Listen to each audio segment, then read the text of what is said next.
It's another day and we have another workout. I made a decision this morning after doing lots of thinking and even in my sleep, working out how it is I wanted to play, giving you what you need. The reformer workouts at the moment are quite easy to put onto the mat, so that I've given you a workout this morning that will mimic really quite clearly what we do on the reformer and hope inform the body the relationship between practicing stuff at home in these home videos and what you would actually get when you're in the studio. Aware that many people are still having to self-isolate for medical reasons and family reasons, I'm hoping this gives a bit of a clue as to when you're coming back. If you're staying online, really you are not disadvantaged, you really are advantaged if you can stick with doing some kind of home disciplined workout. I've got a bar ready, I've got a blue ball ready, I've got weights, they're like little purple balls, they're weighted balls, they're just easy to use. If you've got handheld weights, you have enough.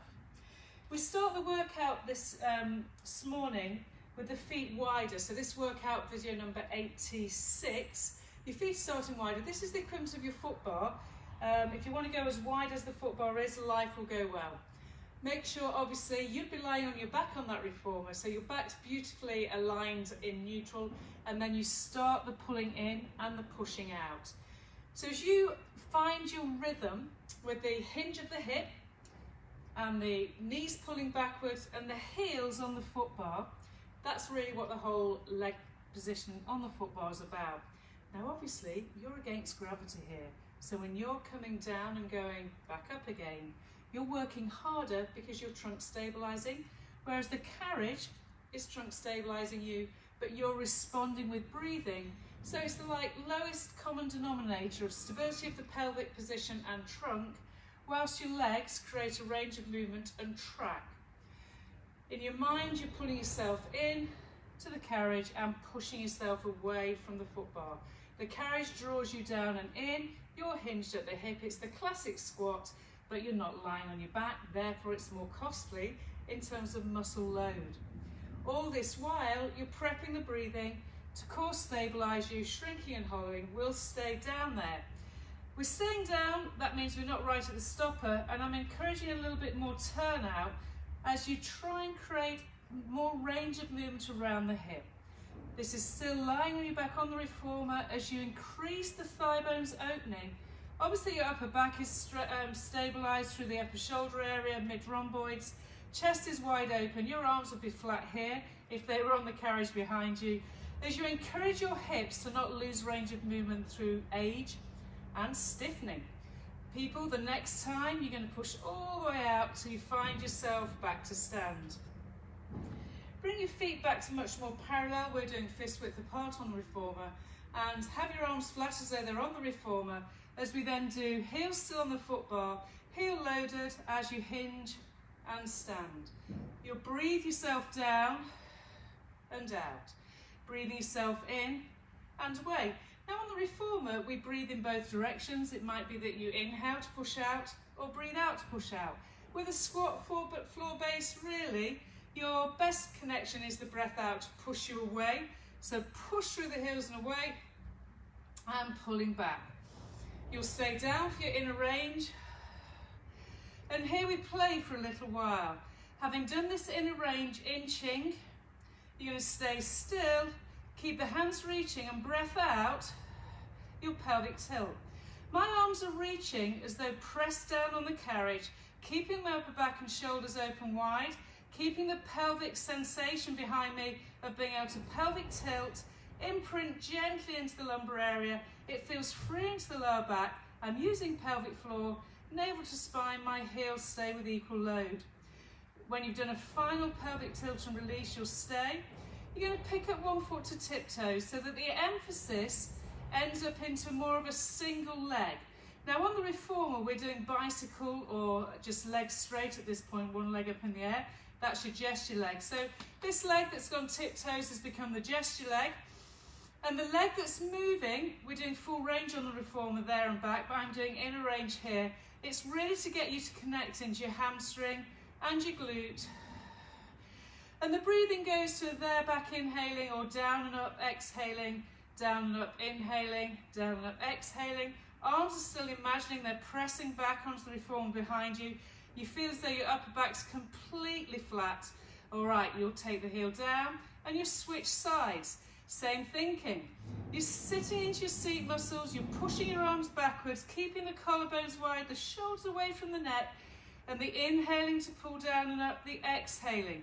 The heel is dominant. Think about the foot bar with your heel pressing against the foot bar as you pull yourself in and out, up and down, whichever way you want to sit, but notice the heel is your primary source of power grounded. You're grounded through the heel. And then you'll stay and place both heels down. Because you're stored, you're going to pelvic tilt and bring yourself back up to stand. We then go straight into the equivalent of tiptoes. I'm going straight to turnout to make the most of our time.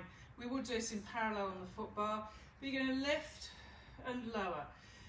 This is where you'd use your chair. I'm not going to twist around or anything. I'm just going to give you that sense as to using the balls of the feet and the toes.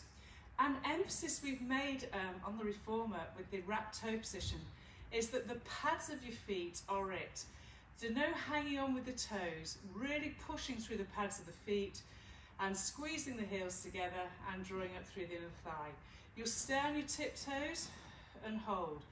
Breathing out, make sure you've got that pelvic tilt that stops you going into your lumbar spine, and then the plie happens as you go down, the back is flat. This is your first exercise where the spine hasn't done the hinging at the hip, because as we do our tiptoes, so again, it's more like lying on your back. It's slightly less hard work, I think, than the full-blown squat, but your lowering phase and your extending phase. The heels, if you've noticed, they stay still in time and space. And if there's one thing we keep trying to correct in this studio with feet, toes wrapped bar, it's that the heels don't move. So if you observe your own heels, they'll stay still as your legs articulate around the ankle and the hip. You're going to go down and stay if you're in a range. Now, because you're on feet and loaded, be conscious of the pubis pulling towards the navel. I don't mean tuck the bottom under to flatten the back. I just mean don't go into a lordosis. Keep the heels squeezed. Be aware of the pads of your feet. Spread your toes. Stabilise. And then pushing all the way up, pull your heels away. Now we do the lowering and lifting in parallel, which on the reformer foot bar, there's a deficit, isn't it? Because you can go under that foot bar. Either way, this is perfect activation. For anyone who's experiencing plantar fasciitis or strain through muscle weakness of the calf area, then you need to do this type of movement more regularly. The heels lower down and lift up. You're working through your ankle stabilizers. And if you keep your pelvic core connection, you'll get everything you need as a trunk. Imagine you're lying on that reformer, your pelvis is in neutral, your shoulders are open and wide, and your abdominals are drawing in as your legs lower and lift. Okay, people, and we'll leave that there. From that position there then, you're going to come to the floor. First exercise is going to take hold of a blue ball. If you've no blue ball, but you've got a head cushion, use your head cushion under your head. Have your weights ready.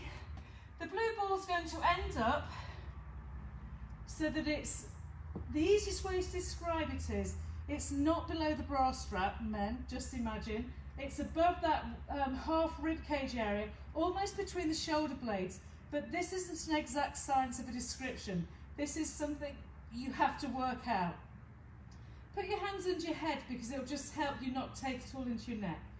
You know that this ball is in the right place when you can flatten the lumbar area easily, not forcefully but easily. If that's in the right place, then we start our abs work. Notice that your thighs, let's have the legs, ankles, heels together, kneecaps are level. This is the first part of your abs. You'll inhale and roll down. So on the reformer I'm doing no ball obviously. I'm doing it just so that you've got legs in the air, no ropes. We're warming up, priming the abs.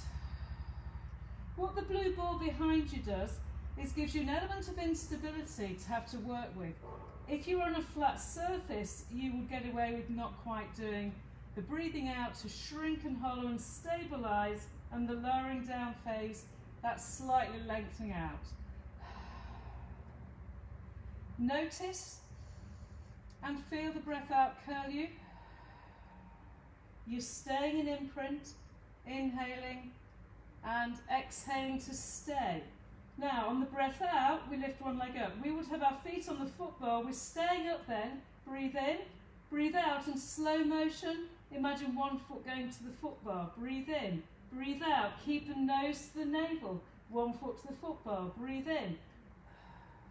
Now if you're really struggling, you could simply let one leg be grounded and one leg do the lifting and lowering. If you're comfortably cool, then you can do the exchange. Have a moment where there's an inhale, exhale, exchange. If your neck is fine, you can reach your arms here. Breathe in, you've got that split leg. Breathe out, you exchange, appealing to the imprint. Breathe in, breathe out. I'm cueing in the studio that with every breath out, there's an increased reach. Now your blue ball is helping you stay flexed. And as long as your last rib behind you and your lumbar spine are on the floor without force or hinging, then you're getting a great change to your alignment and a great increased sensation of muscular activity.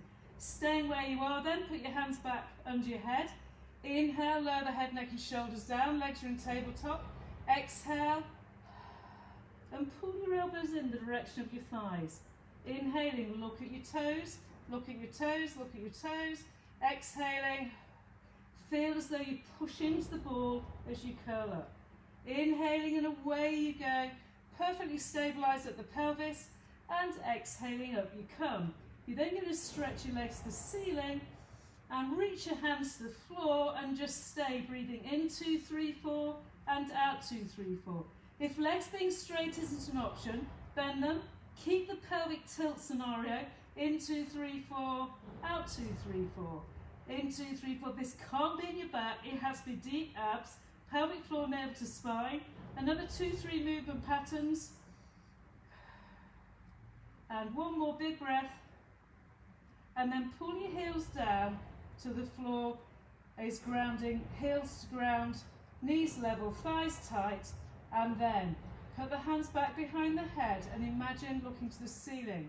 You're going to do your hip rolls with the ball between the shoulder blades. You'll suddenly find that instability. Breathing up here, breathe out and roll the spine back down.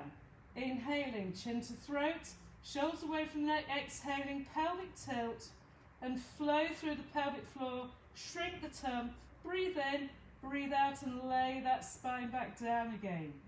Inhaling and keep the pelvic position parallel. Don't be afraid of having a quick look at it, and then allow your chin to not completely drag in. The instability should be felt as you ground the heels, so you ground the heels to get the instability to silence itself, as it were, or pacify it. And remember, it's pelvic floor, navel to spine, pelvic tilt. So we're doing this movement with the heels on the foot bar. We're actually having the head cushion between our thighs and we're on a blue spring. So it's super lightweight on the assist, which means it's super hard onto your hamstrings. The version I'm giving you here is obviously relatively easy. I could have made it harder by putting your feet on the roller. But right now, rather than ask you to have yet another piece of equipment, it's more crucial just to create this as a connection to the hamstring, the glute, and the mobilizing of the spine. This is your last one, and as you roll down, let that go. All right, if you're happy to allow your arms to go back, to let your head go to the floor, then do so. Your arms can come T-shape if it's too intense on the shoulder. You're having a moment before we go back to doing more abdominals, using weights as though they are hand straps. Breathe in and out. Don't do this if the intensity is too great. I would suggest people that are older and with kyphosis, then you would have a head cushion under your head, which is perfectly fine. So please remember, people, explore the move. If it feels wrong, it is wrong. You're getting a fantastic pec stretch, and even if you had a head cushion under your head, you would still get a great pec stretch. Okay, we're moving into another phase of the workout. This is where you take your handheld weights. Check that your pelvic bones are level, check that your thigh bones are level, and your arms are reaching. Inhaling, if you can hold, I'd say point your nose to your knees, get everything level, and then exhale, bend your elbows, and inhale, straighten and curl up. Inhale, bend the elbows in a fractional lowering, breathe out, straighten and reach your arms forwards. Inhaling, the elbows bend, and exhaling, extend. Inhale, bend. If it's too intense on your neck, then you simply have to come off the ball. We're changing here. We're going to take our legs to tabletop. We've been staying flexed as we bent and straightened. Inhaling and exhaling. So the elbows bend, the upper arm stays by the side of the trunk as you pull yourself, flexing at the elbow, keeping the imprint and straightening. Then turn the palms down. Inhale, float your arms up, and breathe out, push your arms down. We're staying curled up on the reformer, so this blue ball is helping you repeat and hopefully continue that journey of a better flexing of the thoracic. In other words, stronger obliques, inhaling and exhaling. Remember, if the ball's too invasive behind you, take it away and do it a more traditional way, still using the weights. The secret is that the shoulders don't lift as your arms lift, and the lightness in the ropes, we're on a red or blue spring for this, is felt. Then stay where you are. From there then, exhale, lower the leg down, inhale, pull it back up again. Your weights keep you reaching forwards, making the obliques, ribcage to hip bone, work really, really hard. Leg reaches the ceiling, leg reaches away. Keep your nose pointing to your navel and the reach through the leg. Keep breathing. Down you go and up you go.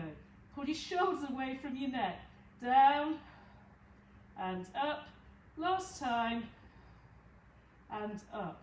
Now from there, reach your arms, roll backwards if you can. Remember, if you've got a head cushion, that's great. Notice how I'm wobbling so I can no longer see my thighs. Breathe out, curl, and reach for your ankle. Breathe in. Breathe out, up you go, and reach for your ankle without flinging your legs in the direction of your nose. It's like an increase of imprint. Down we go, and up, and stay. Now bend the legs, tap the floor, and pull them back. This is the strongest abdominal workout you're going to get. Bend and return. Exhale. If it's too intense, take your arms down and press on those weights on the carriage. You've just got 2 more. I'm imagining imprinting as I let my thighs go down, imprinting to resist the back moving and let that go. So give yourself a moment, stretch everything out. On the reformer they just died, so don't be afraid if that felt really intense. And please, if the blue ball behind the shoulder upper back area is too intense, do a bit and then let it go. Coming out of position, we roll off the reformer. You're then ready to do your all fours positioning. On the reformer we have a blue and a white spring. Your ball can go between your thighs for this. So the blue and the white spring, remember, on the reformer is really light, so it means your control of the trunk matters, but you've something to kind of stabilise against. Pull your feet so that you can feel the toes and the pads of the feet almost. Spread out your fingers as has become accustomed to, and go to the knowledge of your breath. Breathing out then, do that pelvic tilt that doesn't affect the rib cage. Then breathe into the stretch and breathe out and find yourself back. I'm calling it a straight spine. Exhale then, and you're ready to push the ground away and float the knees up. We keep our chest between our thumbs, our hands are on the platform extender on the reformer at this point, our faces are over the wood, or at least that's the theory. It's harder obviously stabilising the carriage from moving, but promotes a better core connection anyway. And we develop this then into coming up and down. So you're staying up a bit higher. If you need to let your head look down a bit, remember, get into your armpit area, get into your breath. As you're doing the pushing the ground away, the pulling against the ball with the thigh, inner thigh, and the refusing to grip your lower back because you've got a breathing abdominal oblique connection into your lats. 2 more, 1 more, and the carriage has stayed still all this time, at which point you will stretch right back and give yourself that length back to your spine. Go back to breathing in and out so that you get that moment to reorganise and lengthen. Don't be afraid of letting your head hang.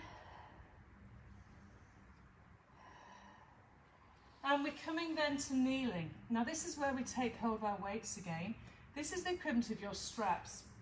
The way we set up on the reformer, so if it's been a while since you were here, we miss you anyway, but the straps are on the shoulder pads, so we're learning how to keep the feet against the shoulder pads, take the straps off, bend the elbow, and then come up into our straight kneeling position.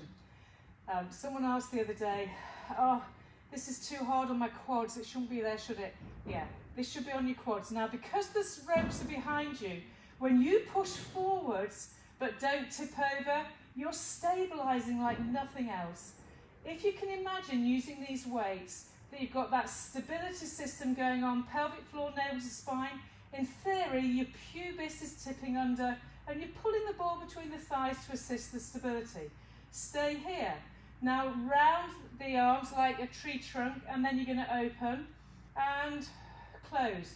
So the pull, you have to resist it flinging your arms back, and then you have to use the load of the oblique to pull your arms forwards because the ropes are coming from behind you.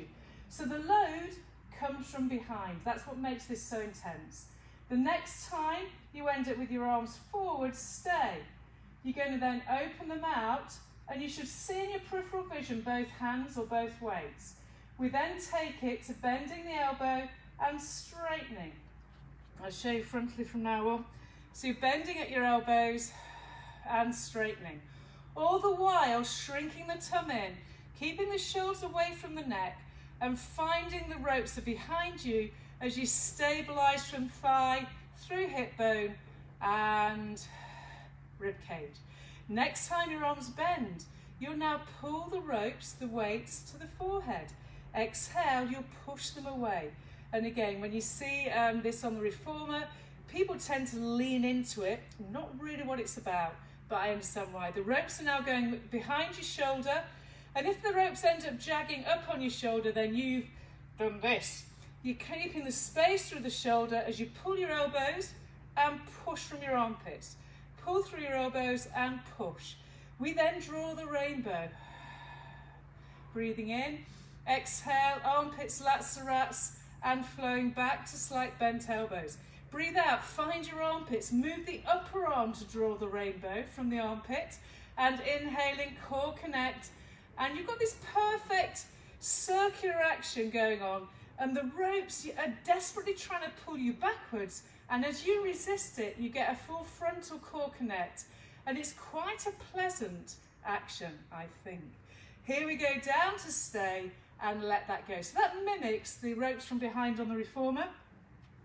You'll then come and lose your balls for a moment, and we're going to standing on the reformer. We have a white and a blue spring, which keeps you working hard on the abductors.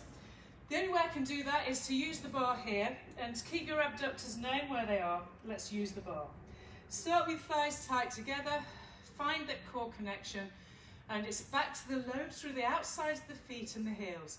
You'll find the first squat, and stay if you're comfortable with it. From there then, breath out, and push the leg to the side and pull it in. You're going to do 10 of these without the leg changing. Imagine that as that leg pushes away, you're sliding the carriage away. It is slightly different because this leg is mobilising and stabilising, whilst this leg is stabilising relatively static. You use the bar, the chair, the surface to help you not list over to the side, There is an element of side. It's interesting, if I see myself, I realise how I've naturally shifted. Okay, the next time, you've got 2 more. You'll keep the leg there and stay. Now this is the genius. You'll pull your knee back and bend. So on the reformer, the carriage stays still. Yes, it's out because this leg's pushed it out. And then both legs actually end up doing the stretch to straight and behind. To get your leg to straighten, it's the knee joint opening and bending, flexing. And that takes you straight up to your sit bones. You're keeping the hinge of the hip. Your chin is drawn towards your throat. And you know all about the abductor and the hamstrings. 1 more. And then stay with your leg bent. You draw the carriage back in. With the carriage back in, you breathe out and roll down, down, down till you find the floor. Keep the side bottom hamstrings working. As you breath out, then pelvic tilts and you reverse the journey all the way back up. Go back to your squat. We're going to do the other side. I'm not going to turn around. I'm just going to have the other hand on the bar leg. So you go out and in. Stabilise and imagine pressing. So if you had a glute band, I could argue I probably should have used a glute band, except there comes a point where you think, you know what? There's only so much equipment we want to play with in one given moment. As you're pushing out and in, you're getting crucial stabilising activation in the standing leg, staying hinged at the hip, drawing up on the shrinking area of pelvic floor, navel to spine, and pushing the leg out, and then pulling it back in. Exhale to press, inhale to return, push and stay. This is where you'll straighten that standing leg and bend. So in this moment, we keep the carriage where it is, and the leg, knee joint pushes back, heel stays grounded, the load stays in the outside of the foot and the heel, and the emphasis ends up completely hamstrings and glutes. All right, 2 more. 1 more. Stay with the slight bend of the knee. Pull both legs tight together. Put your hands on your thighs. Exhale, nod chin, roll spine until you find yourself hands on the reformer at both sides. Exhale, straighten the legs and bend. So you end up with both legs doing the same thing. Then stay with bent legs. Keep the head hanging, hands to the thighs as you pelvic tilt, adding even more request to the hamstrings as a pulley system rolling through your shoulders. We then do a set in turn out, but we're not going to do that because there won't be the time. Your next position is going to be seated. So you'll be sitting on the floor. We sit at the very bottom end of the reformer. We put the football down and we sit on that area there. Sit and find those sit bones, know that they're there. Put the ball between the thighs to give you the referencing of the inner thighs working, and you take your weights again. This will mimic more or less what we're doing in our backwards lean. So you start off, your legs are bent, you know where your sit bones are, and your arms are bent with the upper arm by your side. You breathe in. Breathing out, start to pull your chin to your chest, and push your arms forwards with the weights turning down. Inhale, exhale, come back and pull your arms by your sides again. Exhaling. This is the breast bend, mid-rib cage, and back to extend. Breath out.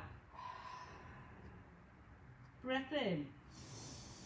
We're going to stay this time. Breath out. Pull on that ball as well. Your arms are by your ears, and we take it to the pelvic tilt. So this is what we're accustomed to, this rolling backwards. The weights and the arms are by the thighs. Breathe in, breathe out, pull your rib cage in half as it were, and reach forwards again. And exhaling, pelvic tilt. Arms and shoulders relaxed. Breathe in, pelvis is tilted. Push your rib cage, bending in half, back into that C-shaped flexion. Come down and stay, and now allow the weights to go to the floor. Relax your shoulders, push down on the weights. We push down on the edge of the reformer. Breath out then, pull both legs up, inhale and bend. Exhale, pull in and bend. Now if you're pushing down on the actual reformer, we're pushing down on the weights, and if it's in your back it's wrong. Obviously if it's in your back, just stay here and hold and feed the area. When you've done 4 or 5 of those, reach the weights again, drive the crown of the head forwards, and inhale, sit tall. To chill out, we take ourselves into the full rolling spine position, knowing full well that when the weights come forwards of the hips and you imprint and you bend your rib cage, the weights assist a smoother journey through the spine. Leaning back, breathe out. Inhale, reach it back. Exhale, hands to the thighs. Push the weights forwards, bend through the middle part of the spine, back to where you began. Inhaling and exhaling. And exhaling. Here we go. Ready for the final phase of this abdominal workout.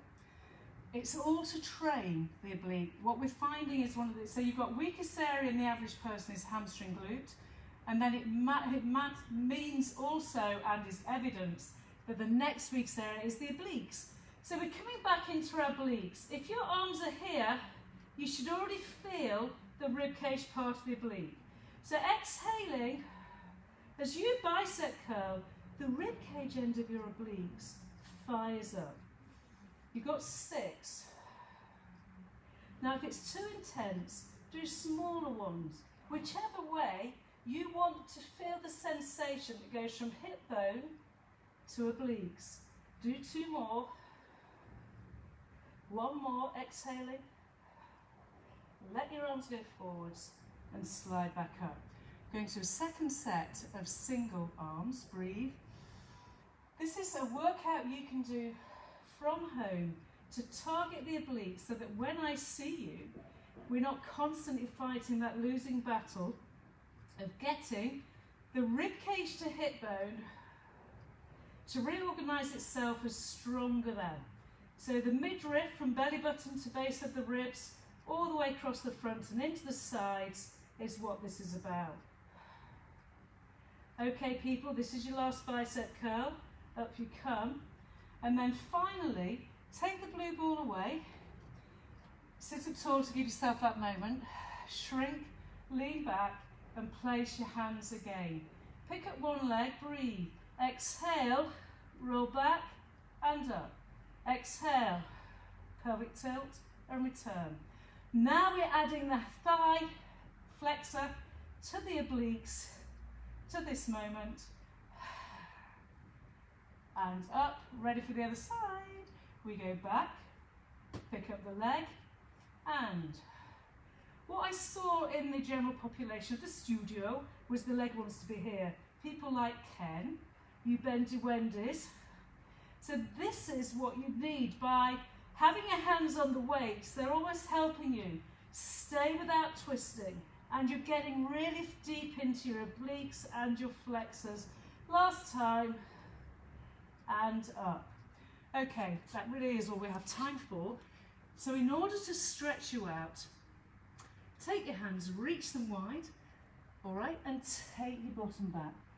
Reach your hands so far away that the whole of the upper body opens.